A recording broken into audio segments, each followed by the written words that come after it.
Hello दोस्तों, हिंदी भाषा YouTube channel पर आपका स्वागत है। आज हमारी जो वीडियो रहने वाली है वो किसी भी कॉम्पिटिटिव एग्ज़ाम के लिए अति महत्वपूर्ण वीडियो रहने वाली। आज हम चर्चा करने वाले हैं हिंदी साहित्य के बहुत ही महत्वपूर्ण प्रश्न हैं। तो ये प्रश्न लगभग 20 के आसपास रहने वाले हैं। तो चलिए वीडियो की शुरुआत करते हैं। पहला प्रश्न देखिए, ब्रज प्रदेश की साहित्यिक भाषा को कहते हैं? पिंगल, डिंगल, ब्रजबुली, इनमें से कोई नहीं। तो देखिए इसका आंसर रहने वाला है, चलिए आप भी इसका आंसर बताने का प्रयास करें। तो इसका आंसर है, आपने बताया ऑप्शन ए पिंगल, जो कि आपका बिल्कुल सही है। पिंगल ब्रज प्रदेश की साहित्यिक भाषा क्या कहलाती है? पिंगल कहलाती है। अब देखिए आदिकाल में दो तरह की भाषाओं का चलन था, परंपरा थी, एक पिंगल और एक डिंगल। जो भी चारण या भाट कवि हुए उनने दो तरह की भाषाओं का प्रयोग किया है। चारण जो कवि थे उनकी भाषा रही है डिंगल, और जो अन्य कवि रहे उनकी भाषा पिंगल। तो अगला क्वेश्चन कर लेते हैं, ब्रजबुली का प्रयोग कहाँ होता है? बिहार, ब्रज क्षेत्र, उड़ीसा, बंगाल। ब्रजबुली का प्रयोग कहाँ होता है? बिहार, ब्रज क्षेत्र, उड़ीसा, बंगाल। तो इसका आंसर आपने दिया है ऑप्शन डी। आपका आंसर बिल्कुल सही है। इनमें से एक बोली पश्चिमी हिंदी की नहीं है। इनमें से एक बोली पश्चिमी हिंदी की नहीं है। अब ये जो क्वेश्चन है हिंदी भाषा का उद्भव और विकास से संबंधित हैं। तो इन पर जो हम चर्चा कर रहे हैं बहुत ही अति महत्वपूर्ण ये प्रश्न रहने वाले हैं। इनमें से एक बोली पश्चिमी हिंदी की नहीं है। ब्रजभाषा, अवधी, कन्नौजी, खड़ी बोली। अब देखिए ऑप्शन ए, सी और डी, यानी ब्रजभाषा, कन्नौजी और खड़ी बोली, ये तीनों ही किसकी बोली हैं? पश्चिमी हिंदी की हैं। लेकिन अवधी, जो हमारा बी ऑप्शन है, इसमें अवधी किसकी बोली है? अवधी पूर्वी हिंदी की बोली हैं। कौन सी हैं? पूर्वी हिंदी की, अवधी, बघेली, छत्तीसगढ़ी। तो आपने जो आंसर दिया है आपका भी बिल्कुल सही आंसर है ऑप्शन बी। अगला है, हिंदी भाषा का विकास हुआ है, किससे हुआ है? कौन से अपभ्रंश से हुआ है? ब्राह्मण से, केकय से, मागधी से, शौरसेनी से। सिंधी भाषा का विकास हुआ है। आपका भी आंसर बिल्कुल सही है। इसका आंसर है ऑप्शन ए, ब्राह्मण से। अवोट भाषा में लिखित रचना है। आपका प्रश्न है अवोट भाषा में लिखित रचना है। आलाखंड, जयचंद्र प्रकाश, कीर्तिलता, विशलदेव रासो। अब देखिए अवोट भाषा में कौन सी रचना है लिखी हुई है? तो इसमें ऑप्शन है, इसका आंसर आपने दिया है ऑप्शन सी, जो कि बिल्कुल सही है। अवोट भाषा में कीर्तिलता को लिखा गया है विद्यापति के द्वारा। अगला देखिए, निम्नलिखित को सुमेलित कीजिए। अगला प्रश्न हमारा क्या है? निम्नलिखित को सुमेलित कीजिए। सुमेलित का मतलब क्या होता है? यानी कि कॉलम को मैच करना है कि कौन सा कॉलम को किसके साथ मैच हो रहा है। अब चलिए बात कर लेते हैं, जैसे भोजपुरी। भोजपुरी किस उपभाषा की बोली है ये बताना है। तो भोजपुरी है ऑप्शन 4, बिहारी। उसके बाद अवधी, अवधी किसकी है? पूर्वी हिंदी की है। तो उसके बाद कुमाऊनी किसकी है? ये पहाड़ी हिंदी की है। और खड़ी बोली किसकी है? पश्चिमी हिंदी की बोली है। तो इस तरह से हमारा क्या रहने वाला है? ए में 4 रहेगा और बी में 3 रहेगा। तो हमारा जो पहला ही ऑप्शन है ये बिल्कुल इसमें सही है।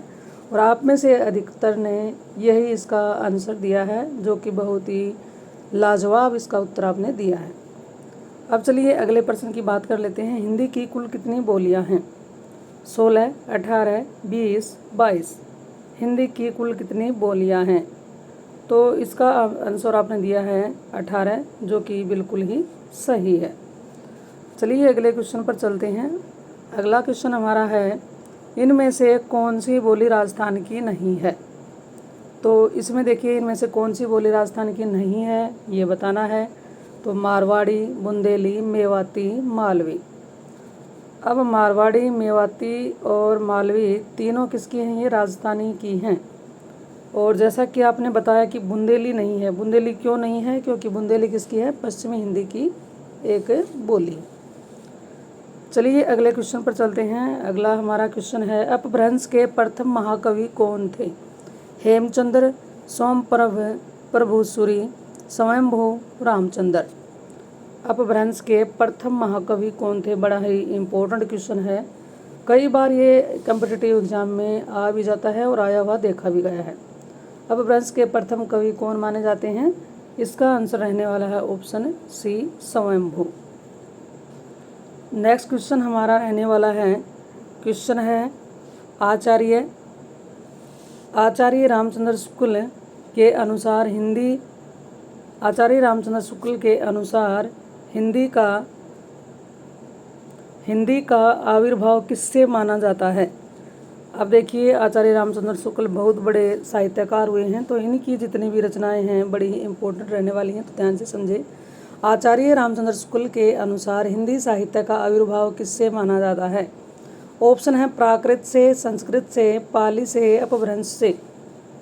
तो इसमें आपका आंसर है ऑप्शन डी, और आप में से भी बहुत सारों के यही जवाब था। अगला हमारा प्रश्न है, चंदायन या लोरकहा के रचनाकार कौन हैं? सरहपाद, मुल्ला वजही, विद्यापति, मुल्ला दाऊद। तो चंदायन या लोरकहा की रचना कौन है? इसमें हमारा आंसर आपने दिया है ऑप्शन डी, जो कि बिल्कुल सही है। अगला प्रश्न देखिए, ढूंढानी बोली है उत्तरी राजस्थान की, दक्षिणी राजस्थान की, पूर्वी राजस्थान की और पश्चिमी राजस्थान की। अब जो राजस्थानी भाषा है उसकी 4 बोलियां हैं, उत्तरी राजस्थानी, दक्षिणी राजस्थानी, पूर्वी राजस्थानी और पश्चिमी राजस्थानी। ढूंढानी किसके अंतर्गत आती है?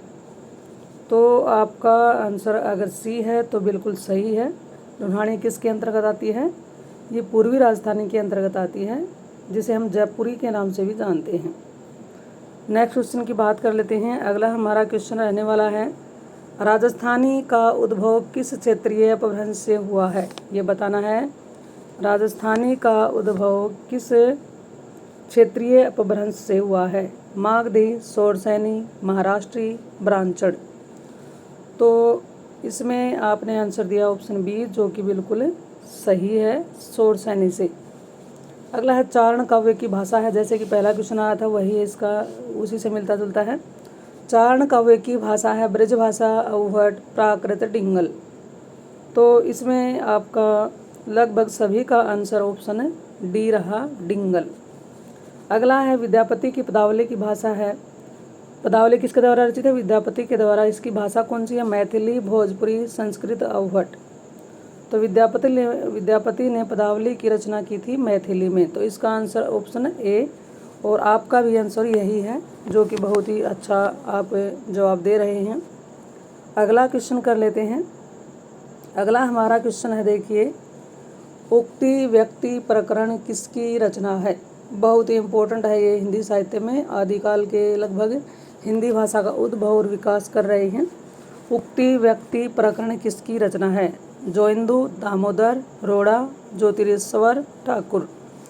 तो ये रचना हमारी, आपका आंसर अगर बी है तो बिल्कुल आपने सही आंसर दिया है, दामोदर। हमारा अगला प्रश्न है, प्राकृत पैंगलम का वर्ण विषय है। यानी कि प्राकृत पैंगलम जो रचना है, ये इससे पहले इसके रचनाकार कौन है, किसके रचयिता कौन है? विद्याधर या सारंगधर की रचना है ये। और कौन से काल में है ये? आदिकाल में। और इसकी भाषा है अपभ्रंश। इसकी भाषा कौन सी रही है? अपभ्रंश। और विद्याधर सारंगधर के द्वारा रचित आदिकालीन ये रचना है। और इसमें आपको बताना है कि वर्ण विषय क्या है इसका? अलंकार, छंद, शब्द शक्ति, शब्द शुद्धि। तो इसमें आपने आंसर दिया है ऑप्शन बी, जो कि बिल्कुल सही है, छंद। प्राकृत पैंगलम को छंदों का अजायब घर भी कहा जाता है। क्या कहा जाता है? छंदों का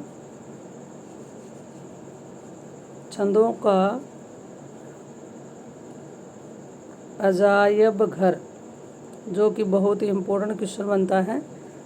प्राकृत पैंगलम को छंदों का अजायब घर के नाम से भी जाना जाता है। तो चलिए हमारा नेक्स्ट क्वेश्चन की बात कर लेते हैं। अगला प्रश्न है हमारा, दोहा कोश के रचयिता कौन है? दोहा कोश के रचयिता कौन है ये बताना है। तो ऑप्शन है कर्णहपा, सरहपा, जो इंदो, लोईपा। ये सारे आदिकालीन कवि हैं। दोहा कोश के रचयिता हैं, जैसा कि आपने बताया है, बी ऑप्शन, जो कि बिल्कुल सही है, सरहपा। अगला क्वेश्चन है, खड़ी बोली को कोरवी किसने नाम दिया है। बहुत ही इम्पोर्टेंट क्वेश्चन है भाई ये भी। खड़ी बोली को कोरवी नाम किसने दिया है। तो ग्रियर्सन, गिलक्राइस्ट, राहुल सांकृत्यायन, धीरेन्द्र वर्मा। तो इसमें आपका आंसर रहने वाला है ऑप्शन सी, राहुल सांकृत्यायन, जो कि आपका भी लगभग बहुत सारों मेरे दोस्तों का ठीक निकला। चलिए नेक्स्ट क्वेश्चन है, नागरी लिपि का विकास किस लिपि से हुआ है। तो इसके ऑप्शन सुनिए, खरोष्टी, ब्राह्मी, नागरी लिपि, हिब्रू। प्रश्न क्या है हमारा, नागरी लिपि का विकास किस लिपि से हुआ है। खरोष्टी, ब्राह्मी, नागलिपि, हिब्रू। तो इसमें आपने आंसर दिया है ब्राह्मी, जो कि बिल्कुल सही है। तो मैं आशा करती हूँ जानकारी आपको अच्छी लगी होगी। अगर वीडियो अच्छी लगे तो इसे अपने दोस्तों के साथ शेयर कर दें, और चैनल पर आप पहली बार आए हैं तो इस चैनल को सब्सक्राइब भी कर लें। और चलिए फिर मिलते हैं नेक्स्ट वीडियो में, तब तक के लिए आपका बहुत बहुत धन्यवाद।